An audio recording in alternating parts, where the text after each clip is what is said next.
La pomme de terre fait partie de l'alimentation de base pour la population française. Et comme toutes les cultures, elle subit les attaques de nombreuses maladies.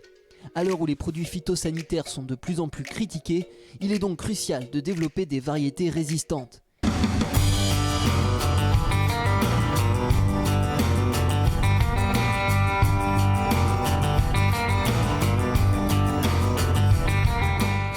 Direction donc l'INRA de Ploudaniel, qui depuis tout juste 70 ans, teste et élabore le matériel végétal qui servira à concevoir les variétés qui se retrouveront demain dans les champs. Notre première mission, la mission un petit peu historique, ce sont les recherches sur l'objet pomme de terre. Donc actuellement, nous nous intéressons principalement aux déterminants génétiques de la résistance à différents bioagresseurs. L'ennemi numéro 1 de la pomme de terre, vous le connaissez, c'est le mildiou. Un fléau contre lequel il n'est pas toujours facile de lutter. Ça occasionne beaucoup de traitements phytosanitaires en culture, et une des façons de limiter cette utilisation de produits phytosanitaires, c'est bien entendu l'utilisation de résistance génétique. Mais alors, comment rendre une variété consommable résistante génétiquement aux maladies ? En premier lieu, il s'agit de trouver des espèces proches de la pomme de terre et qui possèdent ces fameux gènes. C'est pourquoi le Centre de ressources biologiques Brassisol conserve une impressionnante collection de matériel génétique.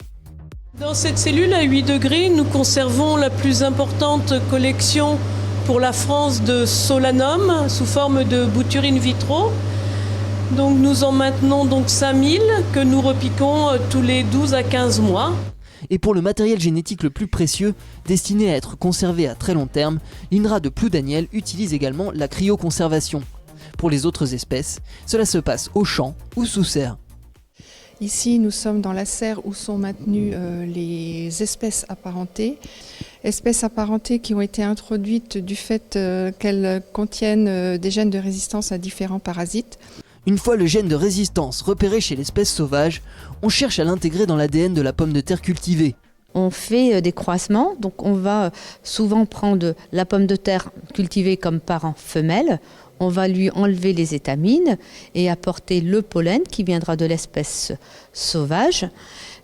Si le croisement marche bien, on va obtenir des baies, donc vous avez ici des baies, différentes formes de baies. Ces baies contiennent des graines, on va extraire les graines de ces baies. Si le processus d'extraction est assez simple et se fait à la main, les graines sont conservées plusieurs années au froid avant de pouvoir être replantées puis testées. Sachant que le processus doit être répété à de nombreuses reprises, il faudra donc être patient avant d'obtenir le résultat espéré. Pour gagner un peu de temps et savoir si le gène est bien présent dans l'espèce cultivée, il existe des alternatives aux tests au champ. Ce qu'on peut faire aussi, c'est utiliser des outils de laboratoire pour faciliter ce processus de sélection. Et pour cela, on va travailler sur l'ADN des plantes.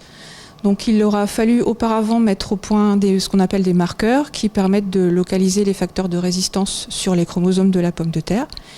Et une fois que ces marqueurs auront été identifiés, on peut les utiliser pour faire une sélection précoce au niveau du laboratoire et permettre de mettre en expérimentation les descendances qui ont le plus de chances d'être résistantes.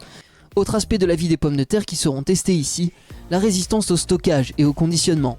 Mais aussi, et très important, la capacité à faire de bonnes chips.